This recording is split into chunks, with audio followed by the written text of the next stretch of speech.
Olá, boa noite, irmãos, queridos irmãos que estão na sala hoje conosco. Boa noite, irmã Tereza, boa noite, irmão Fabiano, Robson Lira. Está conosco aqui hoje a Tereza Cristina, presente no Hangout um pouco diferente, o Rogério Buzzi, a Elaine Bastos está conosco aqui também. Nós estamos hoje transmitindo esse estudo direto da sala hoje.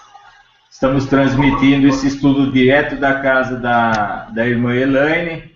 Está na sala lá conosco Rodolfo Natali, a Rosa Sprato. Boa noite, irmã querida, seja bem-vinda, viu? Deus abençoe a irmã. Em busca da verdade, o Fabiano e o Pedro Sampaio e demais irmãos que ao longo do estudo vão estar conosco, e os irmãos que também vão assistir esse estudo. Vamos fazer uma oração, o irmão Fabiano ora por nós. Boa noite a todos os irmãos. Vamos orar então. Amém. Senhor nosso Deus, Todo-Poderoso, estamos agradecidos ao Senhor porque o Senhor tem feito grandes provisões.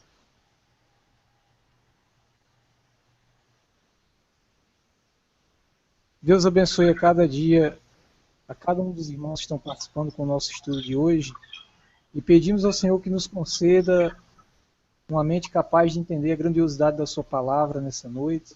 Amém.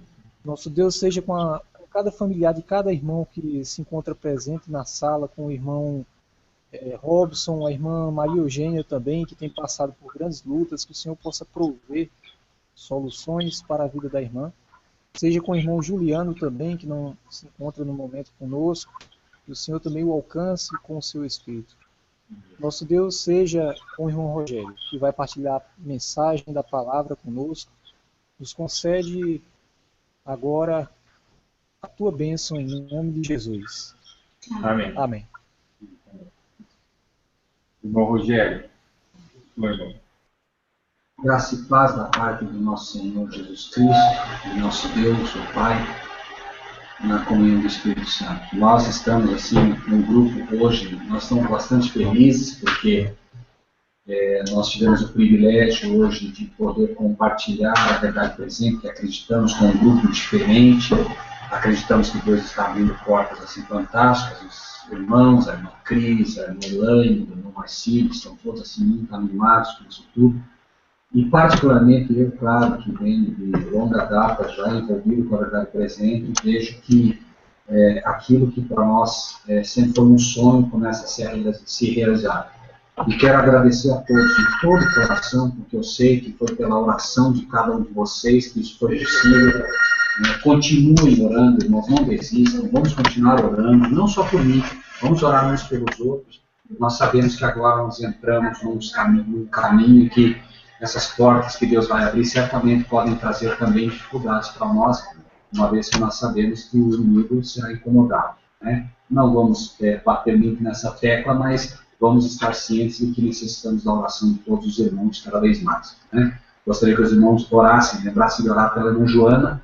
A irmã Joana está tendo algumas lutas, nós não sabemos exatamente quais são, mas o nosso papel é orar. E eu gostaria realmente que os irmãos lembrassem de orar pela irmã Joana. A irmã Joana é presidente do Conselho Mundial de Igrejas Evangélicas, né, no Brasil, e creio realmente que ela necessita das nossas orações. Né. Estaremos estudando, não sei se o Marcílio quer fazer algum comentário, Marcílio, para os irmãos sobre como eles podem acessar essa entrevista de hoje, porque eu sei que muitos irmãos estão buscando isso, o irmão Fabiano já está disponibilizando. Não sei, irmão Marcílio, se quer comentar alguma coisa, para que os irmãos possam ter acesso a isso. A partir de amanhã está disponível no canal de frente com a verdade presente a gravação dessa entrevista feita hoje na dimaistv.com.br, que é uma TV exclusivamente transmitida pela internet. E os irmãos que quiserem assistir a gravação dessa entrevista de hoje com o Rogério, acessa o canal e a gente vai disponibilizar também nos e-mails dos irmãos aí que tem o cadastro aqui no canal do De Frente para a Verdade Presente, a gente vai disponibilizar. E também no Facebook dos irmãos que tem os outros irmãos que assistem os estudos aí. Os que quiserem também, é só solicitar através do canal, enviar um e-mail para o canal, que é de frente com a verdade presente, @gmail.com, e a gente envia o link da gravação do programa de hoje. Irmãos, lembrem-se também de ajudem-nos a tornar conhecida a página, né, o Facebook. Nós no Facebook temos o grupo, né, A Verdade sobre o Fim, e temos também a fanpage, A Verdade sobre o Fim, como programa de TV, porque através desse programa de TV, que também no Facebook, A Verdade sobre o Fim, nós conseguimos publicar materiais e conseguimos impulsionar através do próprio Facebook. Por isso nós temos essas duas páginas. Procurem, né, se ambientar com elas, conhecê-las, para poder nos ajudar também com o que melhorar, com seus comentários. Lembrem-se, nós somos um corpo de Cristo, e nós precisamos desse tipo de feedback dos irmãos, tá bem? Hoje nós estaremos estudando sobre Mateus 24, dando continuidade ao nosso estudo, né, iniciando hoje a partir do versículo 29, né, que nós já estudamos, mas estaremos retomando o estudo apenas para fazer um breve resumo rápido e entrarmos, né, e avançarmos nesse estudo. Mateus 24, todos sabem, é o sermão profético de Jesus, e a partir do versículo 29 diz: logo depois da aflição daqueles dias, o sol escurecerá, a lua não dará sua luz, as estrelas cairão do céu e as potências do céu serão abaladas. Nós mostramos no estudo anterior que esses eventos já ocorreram. E embora eles devam ocorrer novamente, é muito importante que a gente entenda, né, que isso ocorreu na cronologia indicada pelo Senhor Jesus, ocorreu na cronologia indicada, obviamente, pela inspiração, aqui em Mateus, Lucas, e nós colocamos aqui, basicamente, sinais na natureza. Justamente por quê? Porque Jesus deu sinais na natureza, Jesus deu sinais na igreja, Jesus deu sinais no mundo, né? E nós, particularmente, falamos no estudo passado sobre os sinais na natureza. Nós vimos, por exemplo, que em 1755 ocorreu o terremoto, o famoso terremoto de Lisboa, que foi o primeiro sinal que marcava, né, os sinais da natureza. Lembre-se que terremoto está em Mateus 24, 7, por isso ele vinha bem antes, né, de tudo aquilo que ocorreria nos sinais.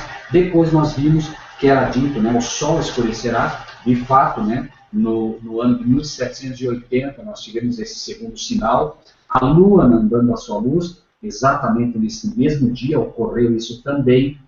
E depois, em 1833, o último dos sinais, que eram, né, a famosa chuva de estrelas ou a queda de estrelas, né? Tudo isso vocês encontram, como falando já na Wikipédia, já é história, ou seja, né, a profecia contada antes pelo Senhor Jesus se cumpriu e a história comprovou, não só de maneira correta, mas também de maneira cronológica. Lembrem-se, irmãos, e vejam que fantástico, né? O sol escurecerá, a lua não dará sua luz e as estrelas cairão do céu. Vejam agora no livro de Gênesis, como mostramos no passado, no capítulo 1 do livro de Gênesis, que Deus havia dito já quando ele cria esses luminares, Gênesis 1:14, disse Deus: haja luminares da expansão dos céus para haver separação entre o dia e a noite, e sejam eles para sinais. Sinais para quem? Certamente para o povo de Deus. Os sinais de Deus são para o seu povo. Sinais para tempo determinado, para dias e para anos. E note que ele coloca, inclusive, né, quando ele coloca aquilo que ele criou, no versículo 16 ele diz: fez Deus os dois grandes luminares. O luminar maior, o sol, portanto, em primeiro lugar, para governar o dia, e o luminar menor para governar a noite. E fez as estrelas. Note que até, né, na criação que ele faz, ele coloca em ordem aqueles que seriam elementos, né, astros, dando sinais para o povo de Deus no futuro. E, embora isso pareça não trazer uma grande luz para nós, né, na questão da criação, vejam que curioso, até há muito pouco tempo, nós não teríamos condições de saber quem era maior, se o Sol ou a Lua. Mas note que a inspiração já colocou aqui no versículo 16. Fez os dois grandes luminares, o maior, portanto, o Sol, para governar o dia, e o menor para governar a noite. Note que até nisso, né, nós podemos ver como a Bíblia é perfeita. Enquanto nós só recentemente conseguimos, através de satélites e através, né, de tudo aquilo que a ciência hoje nos dá, que nós conseguimos saber que o Sol de fato é maior que a Lua. Porém, Moisés, inspirado por Deus, já sabia. Tanto que ele escreve relatando exatamente que o Sol era maior do que a Lua. Né? Esse é apenas uma curiosidade que eu acho que vale a pena para a gente sempre poder ver como Deus de fato sabe todas as coisas e como nós podemos saber das coisas antes que a própria ciência encontre. Né? A ciência, por exemplo, dizia que a Terra era plana, né? Deus já dizia na sua palavra que a Terra era redonda, é Ele, Deus, né? Quem se assenta sobre o círculo da Terra. Isaías 40, 22 e Jó complementando, mostrando também a própria gravidade. É Ele, Deus, quem sustenta a Terra sobre o nada, enquanto o mundo se digladiava aí tentando saber como é que a Terra estava, né? Se duas colunas sobre tartaruga, etc, etc, Deus já mostrando, né, como Ele sabe todas as coisas, uma vez que Ele é o Criador de todas as coisas. Né? Então, é dito no versículo 30 de Mateus 24, então aparecerá no céu o sinal do Filho do Homem, e todas as tribos da terra se lamentarão, e verão o Filho do Homem vindo sobre as nuvens do céu com poder e grande glória. Quando nós lemos o versículo 30 aqui, duas coisas devem deixar assim claro para nós. Mateus 24, 15, é dito: quando, pois, virdes que a abominação da desolação do que falou o profeta Daniel está no lugar santo, quem lê aqui entenda, ele faz uma clara alusão ao decreto dominical, mostrando a abominação da desolação, ou a abominação que traz a desolação, contrária ao dia de Deus, ao sábado de Deus. Agora note que esse será um tempo em que a marca da besta estará instalada, obviamente, esses são os últimos, né, tempos que nós vivemos, e Deus irá mostrar, inclusive, a sua lei. Antes que Jesus venha, as tábuas da lei aparecerão sobre a terra. Então, este sinal que é dito aqui também é o próprio sábado. Aparecerá no céu o sinal do Filho do Homem. Todo olho verá também que o sábado de Deus não foi abolido. Isso vai ficar claro antes que Cristo venha. Não só na terra, mas também como um sinal no céu isso vai aparecer. O sinal, lembre-se sempre, é o sábado, é o dia do Senhor. Todos terão oportunidade, inclusive, de reconhecer, embora que neste caso tarde, mas poderão reconhecer que Deus amou aqueles que procuraram guardar a sua lei, amou aqueles que foram perseguidos por defender o santo sábado do Senhor. Né?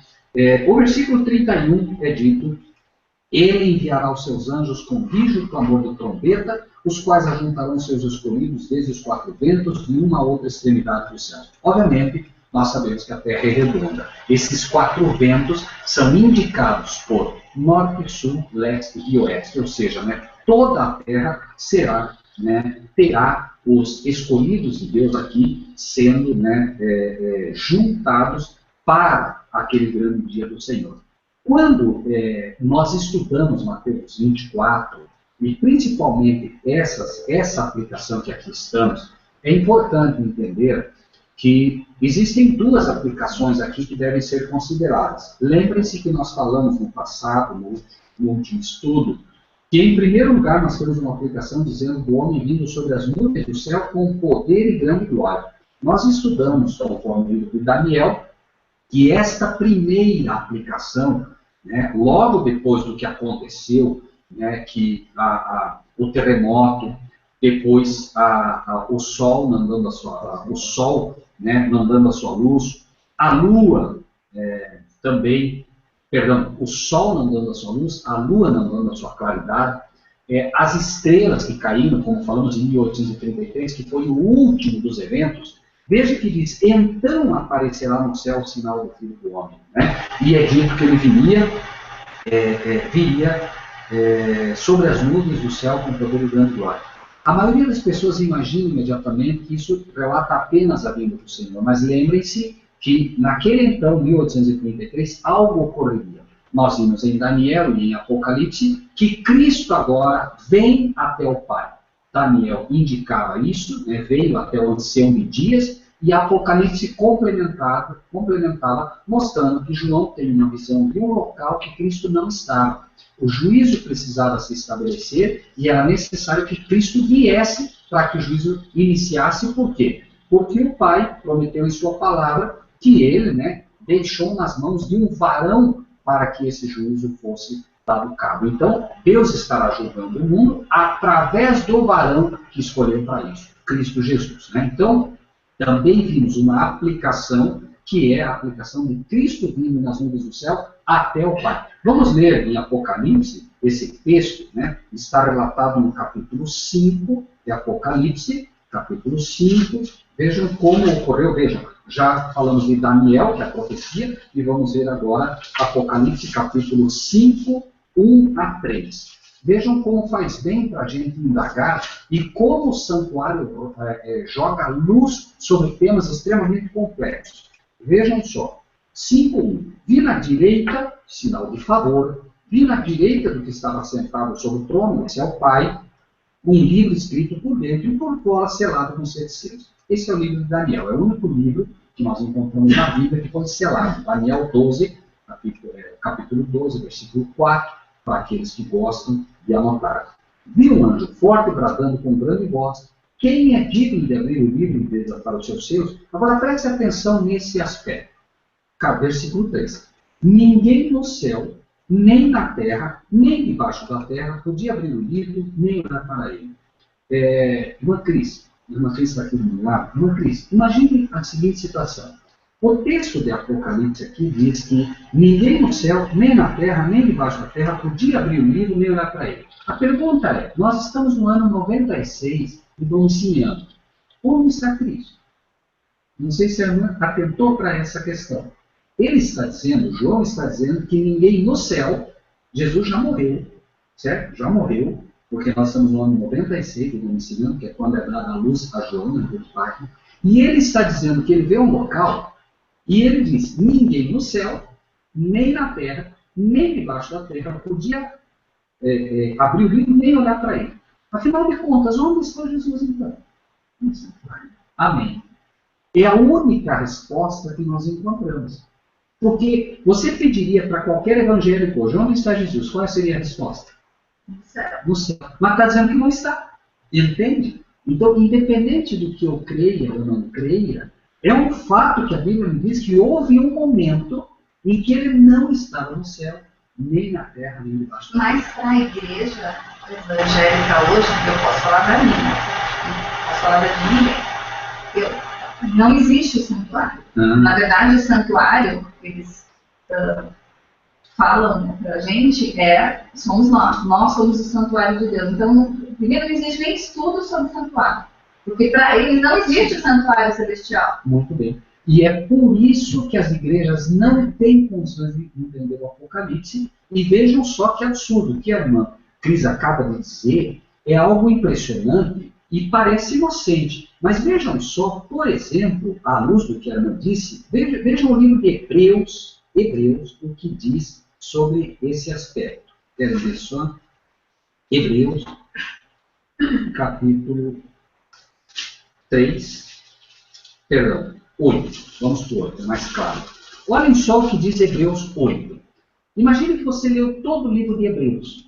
E agora você se encontra com esse capítulo aqui. Você não crê que existe um santuário. E você estudou todo o livro de Hebreus. Você é um pastor, você é um estudioso da Bíblia. Olha o que ele diz a partir do versículo 8:1. Ora, assuma, o que é assuma? O mais importante, né, o resumo do que temos dito é que temos um sumo sacerdotal que está sentado nos céus à direita do trono da majestade, ministro do santuário e do verdadeiro tabernáculo, o qual o Senhor fundou e não é. Pergunta, à luz de Hebreus, o apóstolo Paulo está dizendo nessas palavras o seguinte: olha, vocês, de tudo que eu escrevi no livro de Hebreus, o mais importante é que temos um sumo sacerdote e que ele é ministro do santuário e do verdadeiro tabernáculo, o qual o Senhor fundou e não o homem. Claro, por quê? Porque ele está falando aqui, fazendo um comparativo com o tabernáculo que Moisés fez.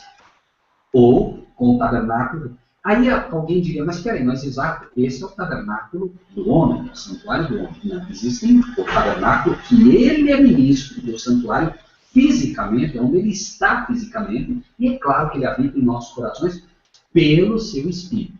Então nós somos o templo de Deus vivo? Somos, mas é um fato que existe um tabernáculo que o Senhor fundou e não o homem. E é por isso que o livro de Apocalipse acaba se perdendo, porque se você não entende o livro de Apocalipse, como é que você vai entender, e se você não entende o santuário, como é que você vai responder isso? Que ele não está no céu, nem na terra, nem debaixo da terra. E alguém diz, bom, então ele está dentro de você? Também não está dentro de você. Fisicamente não, porque ele foi ao céu. Agora, entender que o apóstolo coloca em Apocalipse 1, e aí a gente esclarece isso, Apocalipse 1, a partir do versículo 10, ele diz o seguinte: fui arrebatado em espírito no dia do Senhor. Num dia de sábado, ele é levado em espírito, e ouvi de trás de mim uma grande voz como de trombeta que dizia: o que vês, escreve num livro e lê as 7 igrejas que estão na Ásia, Éfeso, Esmirna, Pérgamo, Tiatira, Sardes, Filadélfia, Laodiceia. Virei-me para ver quem falava comigo, e virando-me vi 7 castiçais de ouro. A pergunta é, eu digo agora para as pessoas que estão aqui nos ouvindo, para as pessoas que estão nos vendo nesse caso, onde nós estamos? E a pessoa não sabe onde estamos. E aí a irmã Elaine diz assim, nós estamos num local onde há uma mesa grande, nós estamos no apartamento da irmã Elaine, e aqui existe uma mesa muito grande. Que local eu estou? Eu estou na cozinha? Eu estou no quarto? Eu estou... Onde eu estou? Uma mesa grande está onde? Na tua sala de estar, E isso identifica o local. É o que João está fazendo. Ele está tentando fazer com que a gente identifique o local onde ele está. Por isso ele dá um utensílio. E onde estava esse utensílio? Somente no santuário. Mas que local do santuário estava esse utensílio? No lugar santo. Amém. Não no santíssimo. Então veja, onde João está? João está no santuário de Deus, mas especificamente em que lugar? No lugar santo. E mais, para que ninguém erre. Lembre-se, estamos no ano de 96. Para onde Jesus foi, onde Jesus está neste ano que ele está tendo a visão? No lugar santo. E mais, 13. E no meio dos 7 castiçais, um semelhante ao Filho do Homem. Por que Filho do Homem? Por que não semelhante ao Filho de Deus? Porque está mostrando aqui o quê? É porque ele está vestido de sacerdote. Filho do Homem. Por quê? Porque ele já morreu. Ele já morreu, okay? Para que ninguém tenha dúvida que isso é antes, não. Ele já morreu e ele está como Filho do Homem. Por quê? Porque ele vai reter para sempre o quê? As marcas do sacrifício feito na cruz do Calvário. E lembre-se, Deus deu o seu Filho, Deus não emprestou. Deus tinha o quê? O unigênito, um ser completamente divino. E agora ele perdeu esse ser. O Pai perdeu esse ser. Porque o Pai terá para sempre agora quem? O primogênito. Um ser que não é só divino. Agora ele é um ser humano e divino. Ou seja, a natureza de Cristo, de Jesus Cristo agora é divina humana. Antes era apenas o quê? Divina. Agora ele é divino humano. Então, é como se Deus de fato deu o seu unigênito à humanidade e recebeu de volta o primogênito. Entende? Isso é um sacrifício que a gente não tem ideia do que foi. Não tem ideia. Nabucodonosor, quando olha, ele diz, nós não jogamos 3 na fogueira, mas eu estou vendo o quê? 4. E um deles se parece com o Filho de Deus. Ele pôde reconhecer na aparência o Filho de Deus. Agora não pode mais. Porque ele tinha a aparência celestial. Claro. Porém agora, o Filho do Homem. E note, aí sim que a Melanie disse, vestido até os pés de uma veste comprida. Algumas versões dizem vestes talares. Não sei se a sua versão diz vestes talares. Não é? É Apocalipse 13. Vestido de vestes compridas. Comprido. Algumas versões dizem vestes talares. Esse vestido comprido. Ok. Essa é a melhor versão nesse caso. As vestes talares eram as vestes do sacerdote, não do sumo sacerdote. Isso prova, mais uma vez, que eles estão no santo. Porque no Santíssimo ele entrava vestido de linho. Entende? Por isso que nós vemos em Daniel o homem vestido de linho. Porque em Daniel ele está cumprindo Apocalipse 4 e 5. Agora notem que interessante. Aqui ele vê isso. Mas se você corre a Bíblia agora para Apocalipse e vai para o capítulo 4, e isso é importante que os irmãos aprendam bem. Capítulo 4 agora. Primeiro, vamos voltar. Onde está Jesus? Em que local? No Santo. Certo? Muito bem. Agora olha o capítulo 4 de Apocalipse. 1. Depois destas coisas, olhei e eis que estava uma porta aberta aonde? Então, em primeiro lugar, o céu é o Santíssimo. Mais do que, ele não é apenas uma região celestial, ele é o céu dos céus. Por isso, agora é que é dito uma porta aberta no céu. Note que lá em Apocalipse ele não falou céu. Ele simplesmente falou o local, mostrando que esse é o verdadeiro céu dos céus. Então, uma porta aberta no céu, e a primeira voz que, como de trombeta ouvira falar comigo, disse, sobe aqui. Então, pergunto, esse céu está acima ou abaixo do santo, que é onde ele está? Acima. Por quê? Porque ele é o céu dos céus. Sobe aqui, certo? Onde ele está? No santo. Agora é dito, sobe aqui. Olha o 2 agora. Logo fui arrebatado em espírito, e eis que um trono estava posto no céu e um assentado sobre o trono. Então ele sobe e vê quem? Quem é que ele vê ali? O Pai, amém, Deus. E olhem que curioso. Sobe aqui e mostrar-te as coisas que depois dessas devem acontecer. Curiosamente, amados irmãos. Então Deus está no Santíssimo. Ok. Certo? E o Filho estava onde? No céu. Muito bem. Dúvida disso? Não. Mas olha que interessante. Sobe aqui e eu vou te mostrar as coisas que devem acontecer. Futuro. Irmãos e irmãs, é impossível que você conheça o futuro se você, pela fé, não adentrar o local Santíssimo. Entende? Porque é do Santíssimo que vem a luz agora para o povo especial de Deus. Entende? Sobe aqui, e eu vou te mostrar as coisas que brevemente devem acontecer. Isso é para nós também. João, sobe aqui, eu vou te mostrar. Elaine, sobe aqui, vem para o Santíssimo. Filho. Aceite que uma porta foi aberta. Entra nessa porta, filha, porque foi aberta para você. Na pessoa de Jesus. Amém. Um ser humano atravessou aqueles portais. E esse ser humano permite agora que todo ser humano entre também. Antes, ninguém poderia.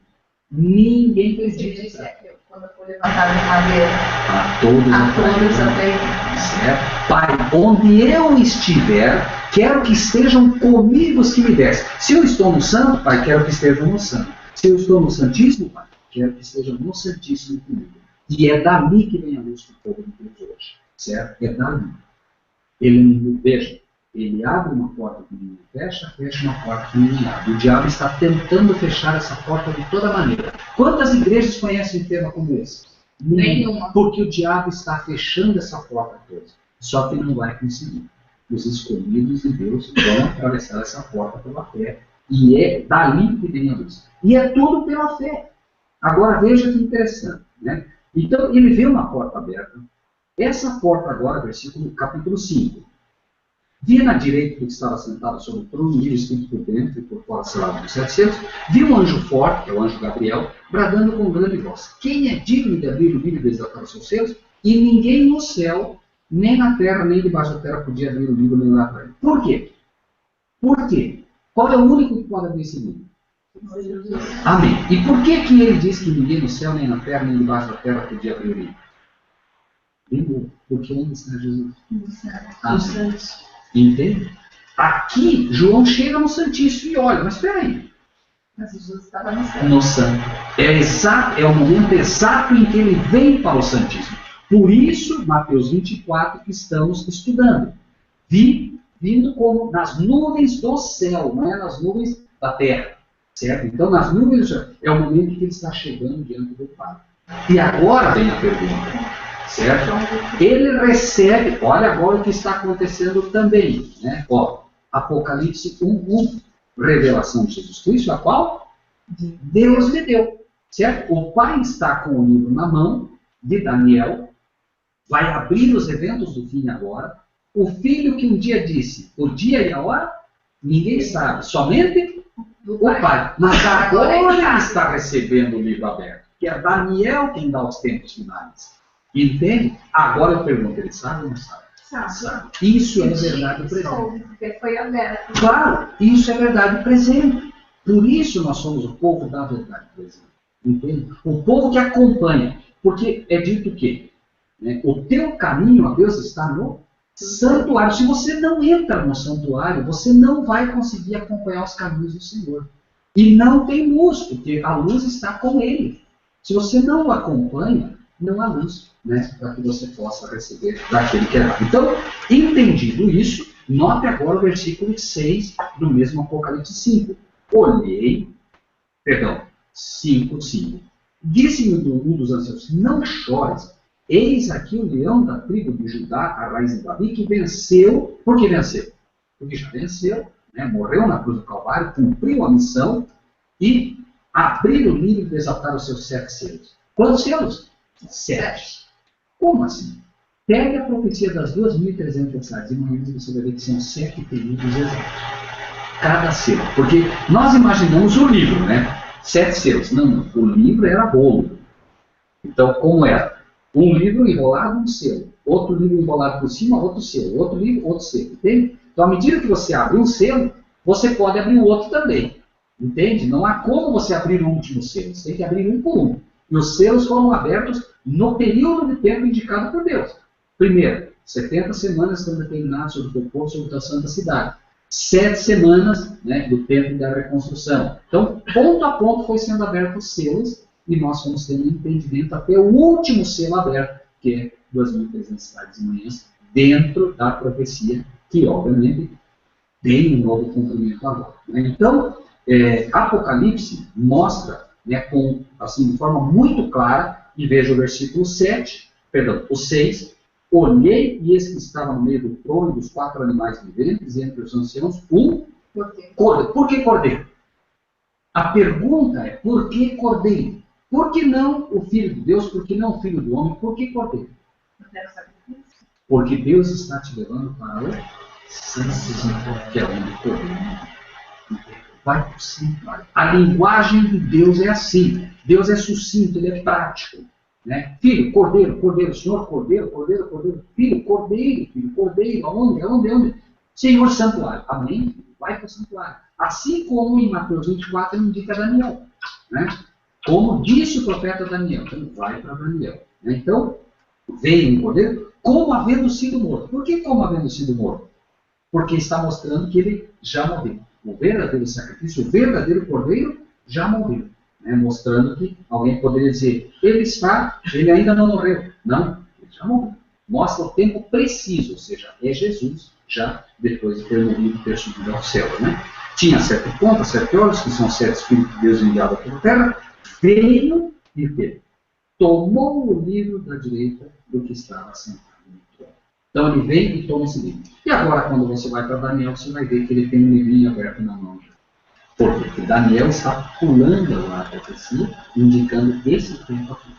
Okay? Então, voltando para Mateus 24 agora.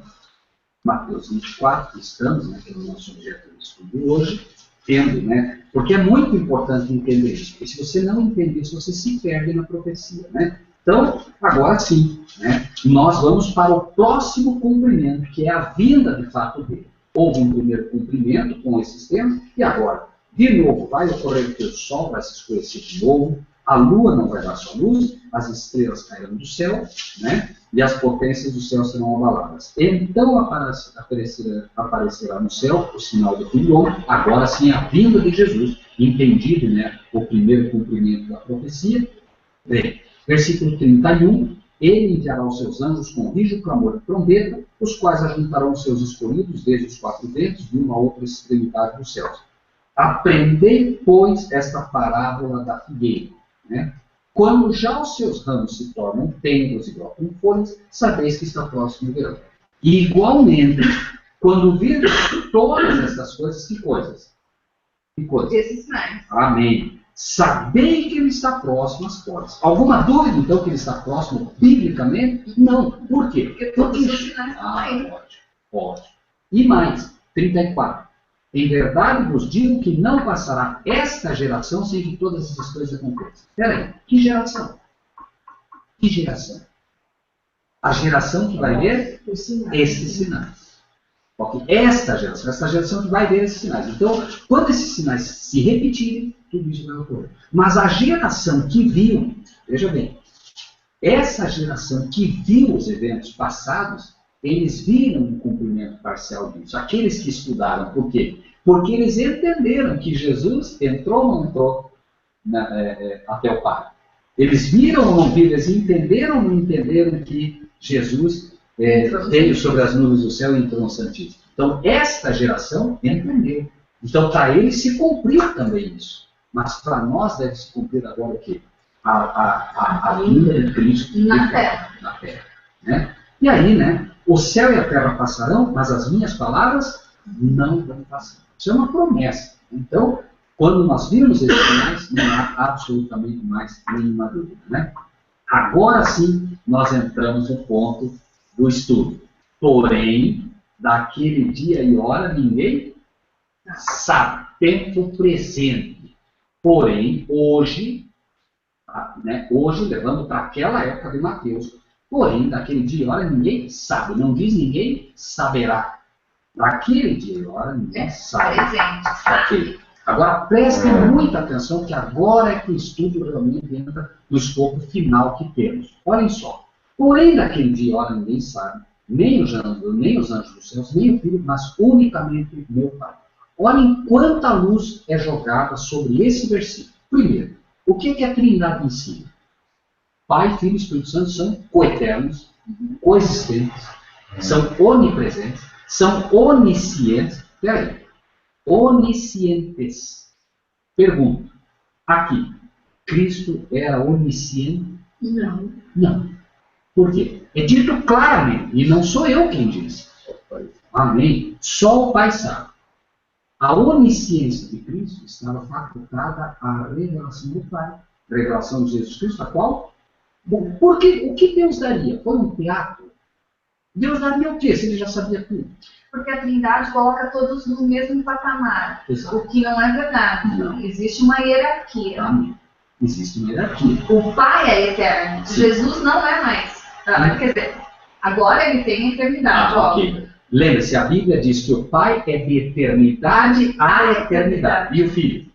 Desde a eternidade. O Filho tem um desde. Certo? Por mais que isso para nós não haja como computar, né? Mas existe um desde.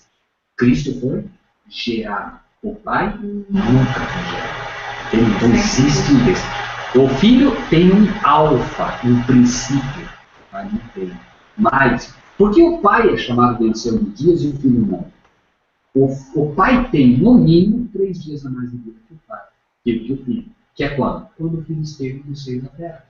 Certo? Porque o Filho não era. De fato, Jesus morreu. Né? Agora veja então, versículo 36. Porém, daquele dia e hora ninguém sabe, nem os anjos dos céus, nem o Filho, mas unicamente meu Pai. E como foi nos dias de Noé, assim será também a vinda do Filho do Homem. Então, peraí. Senhor, como? Como foi nos dias de Noé? Então, peraí. Para onde está te mandando agora? Vai estudar o dilúvio. Vai estudar o que aconteceu lá. Porque haverá similaridades. Certo? Agora, claro, aí os que não estudam profundamente é capaz de inventar a ideia. Está vendo? Foi como nos dias de Noé, então Jesus veio em barco. Gente, isso não é estudo bíblico. Né? O estudo é você ver qual é a similaridade. Agora vai dizer por quê. Porquanto, assim como nos dias anteriores ao dilúvio, comiam. Tem algum problema em comer? Não. O problema qual é? Comer de forma desobediente, de forma errada. Existe uma forma na qual o cristão deve comer. Por exemplo, Deus condenou certos alimentos, sim ou não? Sim. Então, esse comer, obviamente, é o comer contrário àquilo que Deus é. Bebiam. Tem algum mal em beber? Não. Suco, água. O problema é quando? Bebida fora. Então, comiam, bebiam, casavam e davam-se em casamento. O que seria casar e dar-se em casamento? Sendo que o casamento é uma instituição de Deus. Não faz sentido ser esse. A menos que você entenda que se dão em casamento hoje, na Índia, meninas com cachorro, Se dão em casamento hoje, mulher com mulher. Se dão em casamento homem com homem. É disso que está tratando. Okay? Até o dia em que Noé entrou na arca, não perceberam até que veio o dilúvio e os levou a todos. Assim será também a vida do filho do homem. Certo? Então, esse casaram-se, davam-se em casamento, é exatamente quando você faz de uma instituição sagrada uma coisa o quê? Completamente fora da razão e moral. Existem casamentos hoje que as festividades duram mais do que o próprio casamento. Eu me lembro, por exemplo, quando se anunciou o casamento do Ronaldo com aquela Cicarelli, ficou 3 meses a mídia anunciando o casamento. O casamento não durou 2 meses. E vários tipos de casamento. Tudo que é tipo de... um homem com 2 mulheres, 2 mulheres com um homem,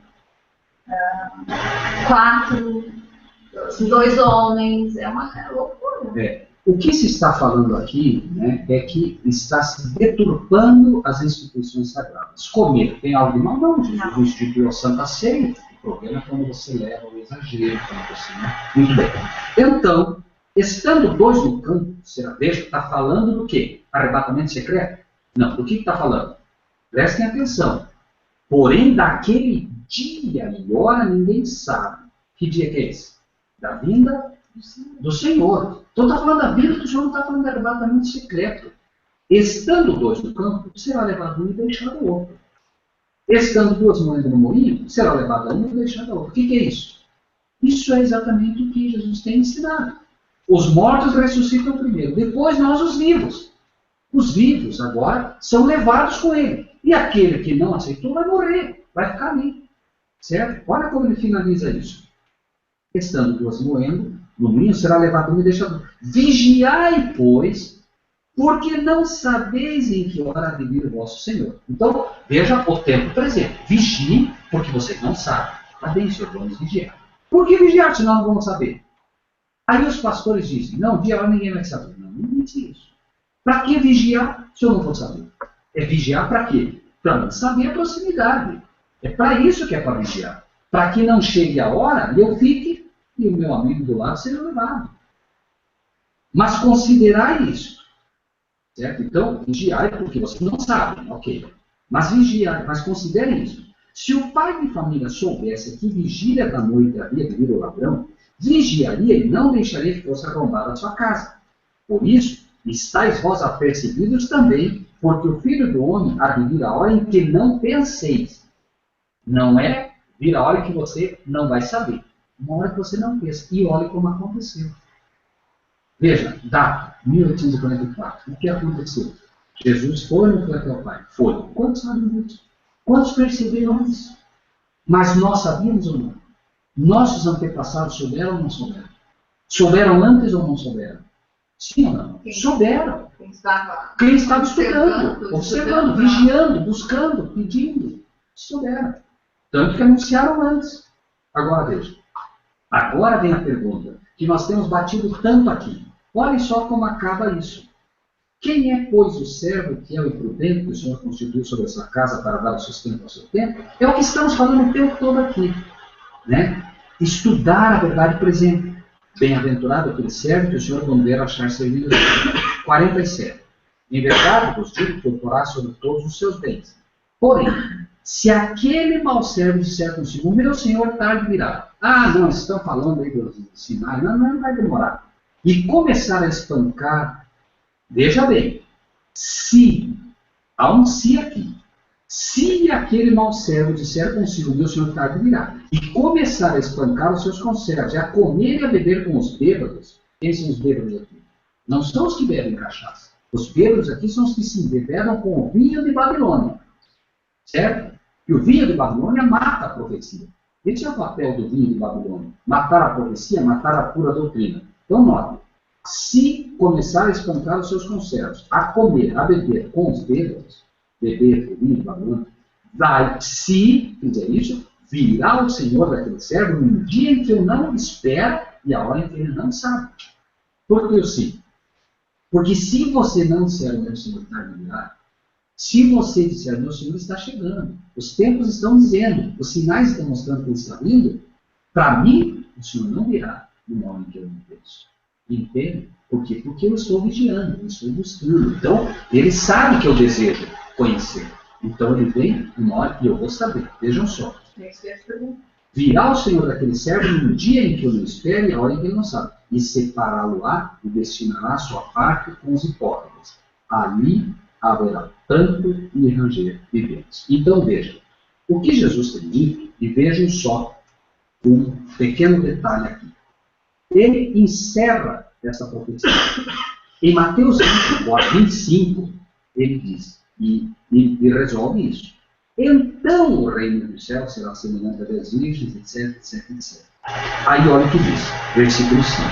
Tardando o esposo, todos penejaram, todas adormeceram. Quantas adormeceram? Às 10. Mas à meia-noite ouviu-se um clamor. Quem disse?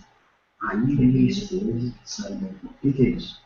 Esse é o alto clamor, mostrando exatamente a vida de Jesus. Então, tinha gente desperta ou não tinha?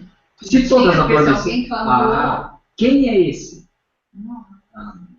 Apocalipse 14. Olha só, Apocalipse 14, o que diz?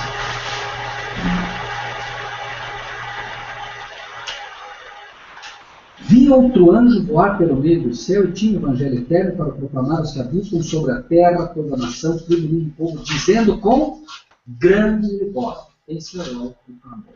Certo? 3 mensagens breves que vão apresentar a vinda do Senhor Jesus. Certo? E Apocalipse 10, finalizando esse estudo, depois a gente vai trazer isso com mais detalhes. Olha só. Apocalipse 10, 1. Vi outro anjo forte que desceu do céu, vestido de uma nuvem. Por cima da sua cabeça estava o arco celeste, o rosto era como o sol e os pés como colunas de fogo. Certo? Que livro é esse? Aquele livrinho que foi aberto. Certo? Tinha na mão um livrinho aberto, pôs o pé direito sobre o mar e escreveu sobre a terra, clamou com grande voz, alto clamor, como quando brama o leão, havendo clamado, os 7 trovões fizeram sonar suas vozes. Voz do trovão, voz do Pai. Voz de trombeta, voz do Filho. Certo? Voz do trovão, voz do Pai. Certo? Sendo ouvidas dos 7 trovões as suas vozes, eu ia escrevê-las. Mas ouvi uma voz do céu que dizia, sela o que os 7 trovões falaram e não escrevam. Se tudo for revelado, foi tudo aberto, o que me pede para não escrever tudo? Veja, e o anjo que vi estar sobre o mar e sobre a terra levantou a mão ao céu e jurou por aquele que vive para o todo sempre, o qual criou o céu, a terra que nele há, e o mar que nele há, que não haveria mais. Está aqui. Amém. Claro. Veja. Mas nos dias da voz do 7º anjo, quando tocar a sua trombeta, se cumprirá o dia e a hora, ninguém sabe. Somente Deus. Este é o segredo do nosso Senhor. Como anunciou os profetas? Então, foi anunciado os profetas ou não foi? Foi. Só que no momento de escrever, não escreveu. Entende? Isso vai continuar selado até o momento em que Deus revelar o seu povo. Entende? Ele vai anunciar o dia e a vinda para o seu povo. Entende? Por isso é o segredo dele. Entende? Por isso Jesus disse um dia, a hora não sabe, somente então, esmiuçando, nós saberemos. Saberemos, mas muito pouco antes. E como saberemos? Como saberemos? Daniel. Por isso, creio, Daniel não é profecia? Sim. Daniel, capítulo 12. Ele vai anunciar o dia e a vida para o seu povo. Por isso é segredo. Qual é o último evento que vai acontecer na face da Terra? Não é aquele desde o tempo em que o contínuo for tirado, Daniel 12:11. Desde o tempo em que o contínuo for tirado de posta da dominação isoladora, haverá 1290 dias. Certo? São os tempos finais ou não? Sim. Decreto dominical e o decreto de morte logo depois. Bem-aventurado o que espera e chega até 1335 dias. Agora, no ano 538, o papado se estabelece. 538. 1260 dias depois, anos proféticos, termina a perseguição. Correto? 1290 era o tempo indicado de 508 até a data de 1798, certo? Porém, bem-aventurado que espere e chegue até 1335 dias. Nós fizemos um comparativo do que aconteceu em 1844. Jesus passou do santo para o santíssimo. Bem-aventurado que espere e chegue até 1335. 1335, no 15 de estabelecimento, para atacar lá os 1844. Entende? Se você tem essa compreensão, dos 1335, bem-aventurado que espere e chegue até 1335 dias. Quem chegou aos 1335 dias encontrou a data de 1844. Quem encontrou a data de 1844 soube que Jesus passou do santo para o santíssimo e foi ao Pai. Porém, o novo cumprimento é a vinda do Senhor Deus. Bem-aventurado que espera e chega até 1335 dias. Por quê? Porque vai ouvir a voz do Pai anunciando de hora da noite. Entende? Ok? Bem-aventurado que espera e chega até 1335 dias. Por quê? O que chegar até 1335 dias, depois da perseguição, depois do decreto de morte, vai ouvir a voz do Pai anunciando o dia e a hora dele. Por isso, bem-aventurado o que espera e chega. Porque muitos vão ficar no caminho. Muitos vão morrer. Vão selar a sua vida com o sangue de morte. Ok? Bom, Marcinho, esse é o que nós temos para hoje. Iniciar um muito questionamento que os irmãos estão comentando. Perfeito. Os irmãos que desejarem fazer alguma colocação a respeito desse estudo, que estão assistindo o estudo aí do lado de fora na sala, pode colocar no chat aí, e enquanto isso eu vou abrir a colocação aqui para o irmão Robson, ou a Elaine, ou a Tereza, ou o Fabiano quiser fazer alguma colocação em cima desse tema aí, fique à vontade até que a gente aguarde que algum irmão faça algum questionamento lá, a gente coloca para o Rogério aqui e, na medida do possível, esclarece. Irmão Fabiano, ou Robson, fique à vontade, irmão. O irmão Marcílio. Pode falar. Mediante também a gente fazendo um paralelo entre Apocalipse 15, versículo 8, né? Onde ali é informado que o santuário celestial ele se encheu de fumaça, né? A gente pode perceber que isso representa, né, o período de intercessão do Senhor Jesus Cristo, né, no Santo do Santo, né? Foi onde o irmão Rogério começou ali falando com a irmã Cris. Ou seja, quando ele termina assim esse processo de intercessão no Santo dos Santos em favor dos pecadores, aí as pragas de Deus começam a cair, né? Porque aí, no caso, sem a intercessão de Cristo, ela seria como a misericórdia, né, do próprio Deus sobre a humanidade, mas quando é cessado esse trabalho de intercessão, aí as pragas começam a cair, né? E aí elas começam a cair de forma sequencial, né, irmão Rogério? Sim. Na verdade, o templo se encheu com a fumaça da glória de Deus e do seu poder, e ninguém podia entrar no templo. Isso tem a ver exatamente com isso, com a oração dos santos, né? A intercessão desse povo que nesse momento estará orando, talvez como nunca tem orado em toda a sua vida, né? Justamente por conta disso, né? Está para se encerrar o período de graça e esse povo, eles sabem disso, né? Bom, mais alguma posição aí? Mais alguma colocação, irmão Robson?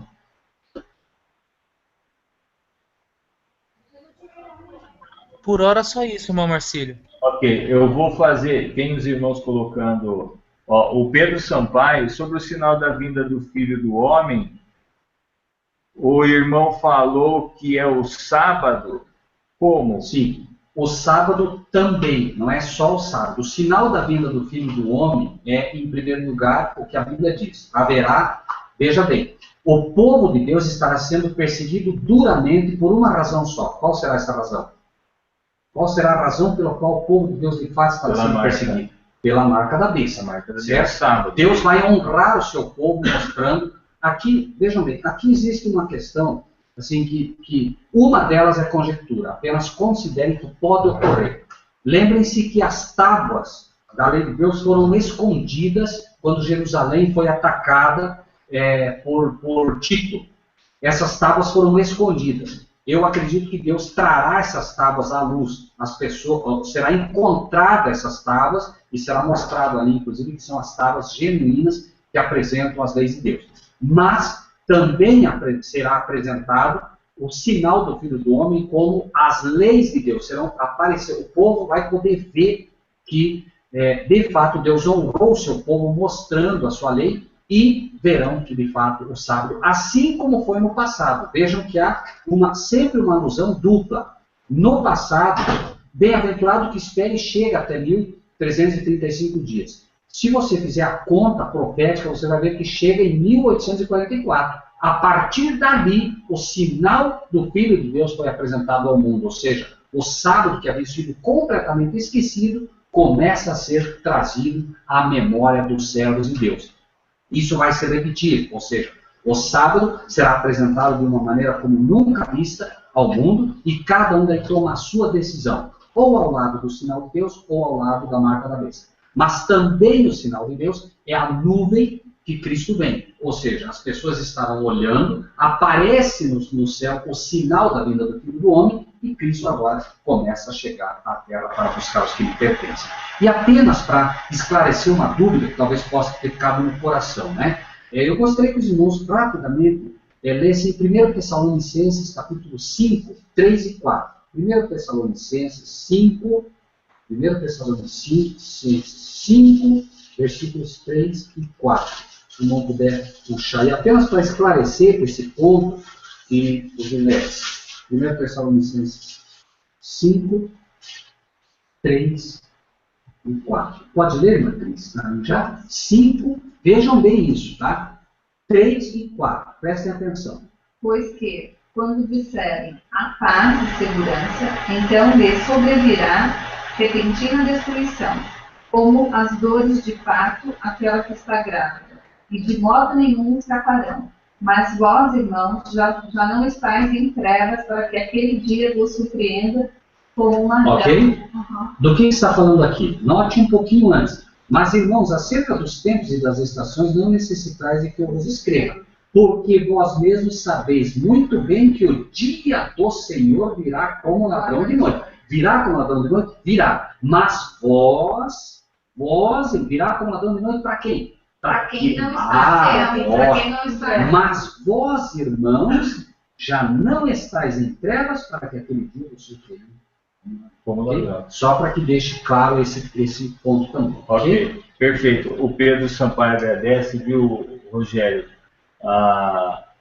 Ok. A Paula resposta, nós temos agora pela ordem aqui, o Rodolfo Natali, bem-aventurado se refere aos 144. Está absolutamente correto, porque no final dos 1335 dias só restam os 144 mil. Restam ímpios também, mas os ímpios são consumidos pela glória do Senhor Jesus. Lembre-se que Jesus agora vem trazendo consigo a glória do Pai. Muito bem colocado, está certo, irmão Rude. Agora, pela ordem aqui, está o Felipe Meirelles. Irmão Rogério, gostaria de saber o entendimento sobre os 1335 dias nos tempos da Idade Média e no nosso tempo, entendeu?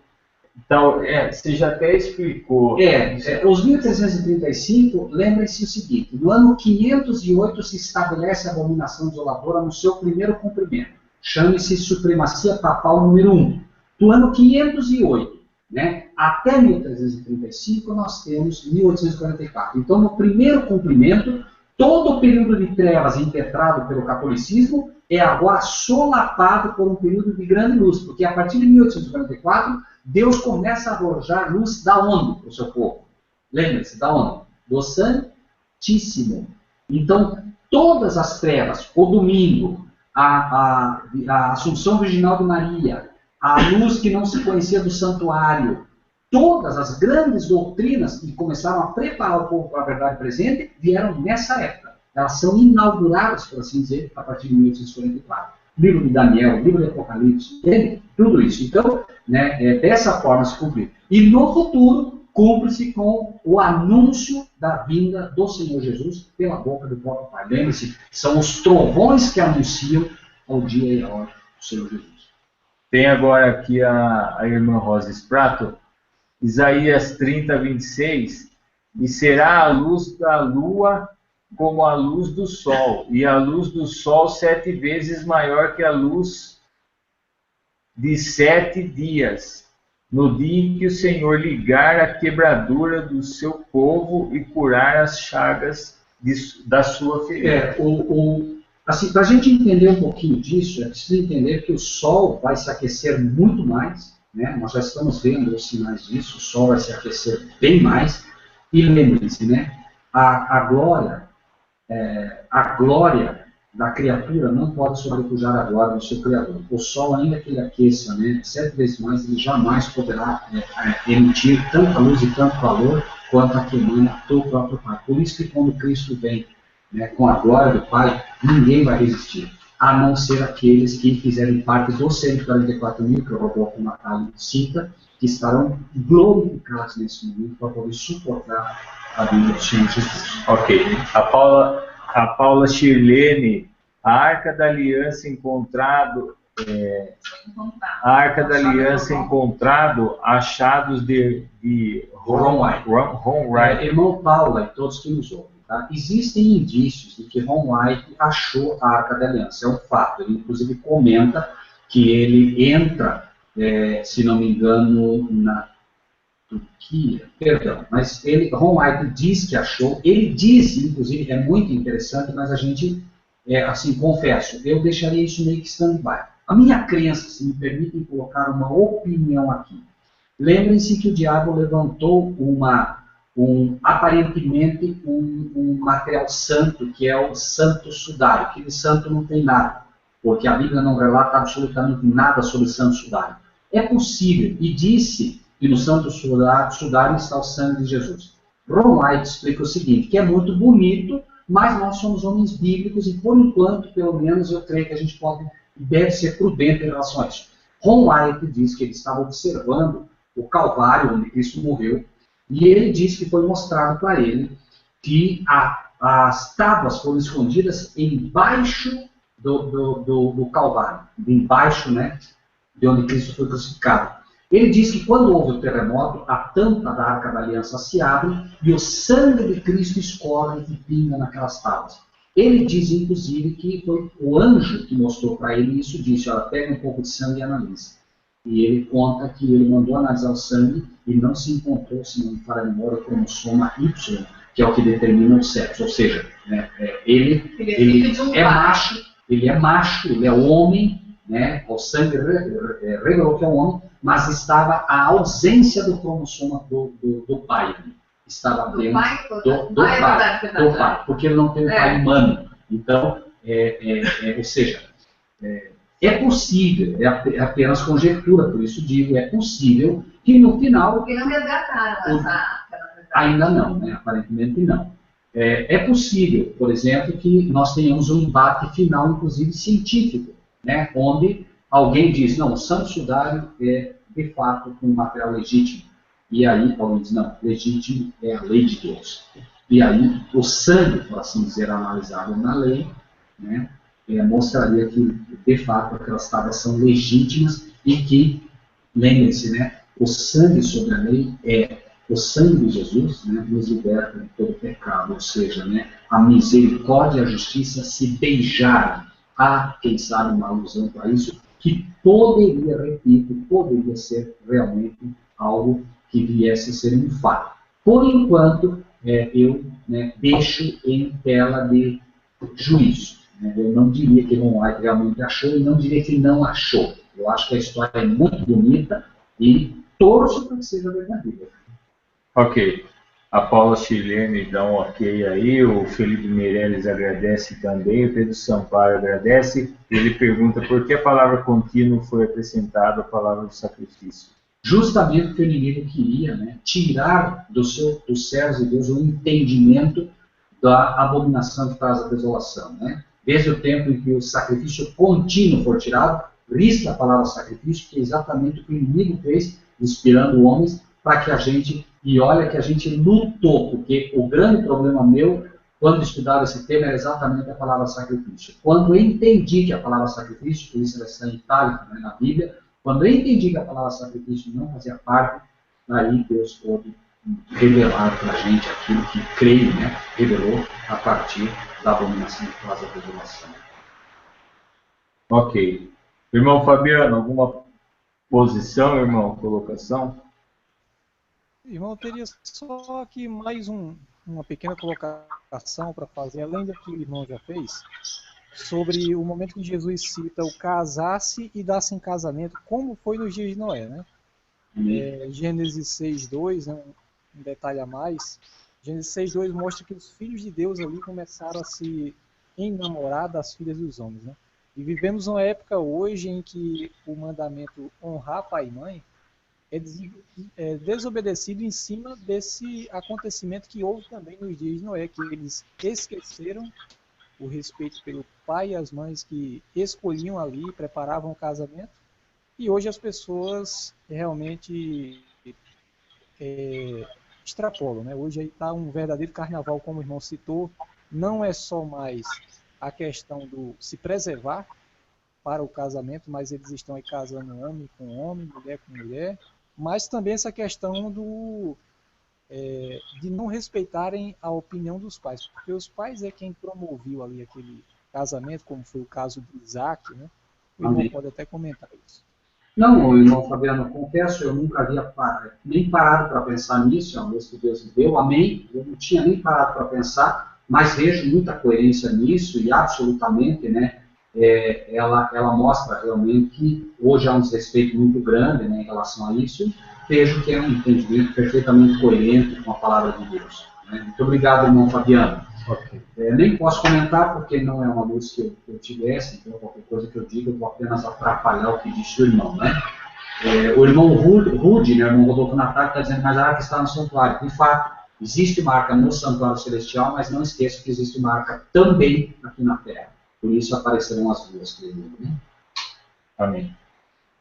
Amém. Entendido, obrigado, Pedro Sampaio, a Rosa Prato também, Deus abençoe, Deus te abençoe, irmão Rogério. Bom, irmãos, já são 21 horas e 45 minutos, nós estamos um pouco mais de 1 hora e 20 minutos, vamos fazer uma oração, encerrar esse hangout. Nós voltamos no sábado, às 16 horas e 30 minutos. E para avisar os irmãos que o Rogério já tem provavelmente aí mais uns 2 programas no demaistv.com.br com 2 assuntos que ele deixou no final desse programa de hoje, que é a respeito da marca da besta e provavelmente mais algum assunto aí que vai surgir com a 144 mil com as apresentadoras lá, a Cris e a Kátia. Irmãos, vamos orar. O irmão Fabiano ora.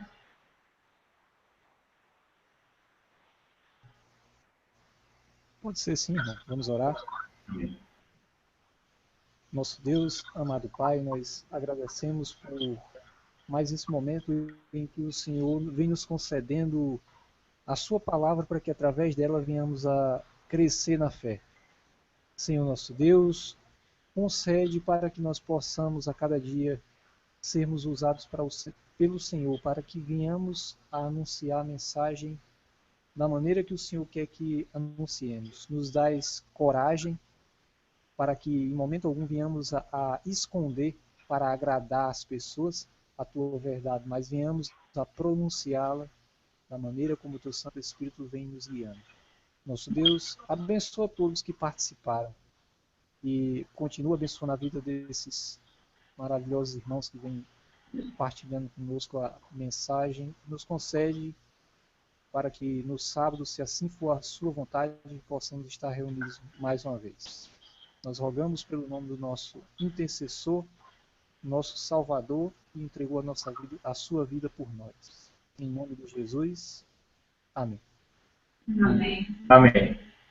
Muito obrigado pela paciência de todos, que Deus abençoe a todos grandemente. Lembre-se sempre, é uma honra para todos nós podermos chamá-los de nossos irmãos e irmãs em Cristo.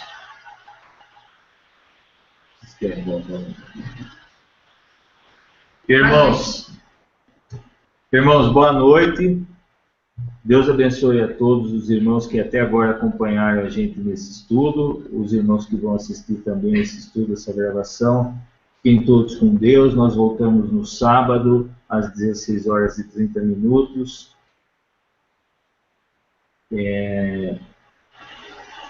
E até lá.